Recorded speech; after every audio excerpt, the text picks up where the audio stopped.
అందరికీ నమస్కారం. మాతృ దినోత్సవ సందర్భంగా నా వచన కవిత పేరు అమ్మ.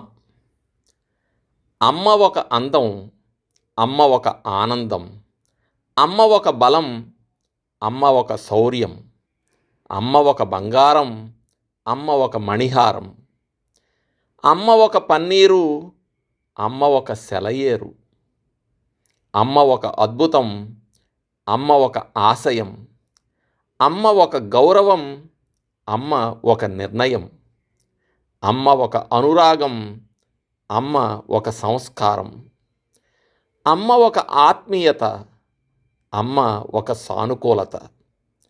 అమ్మ లేని జీవితం భారమని తెలుసుకోవాలి, అమ్మ ఉన్నంతకాలం చక్కగా చూసుకోవాలి. మీ నాగేశ్వరరావు.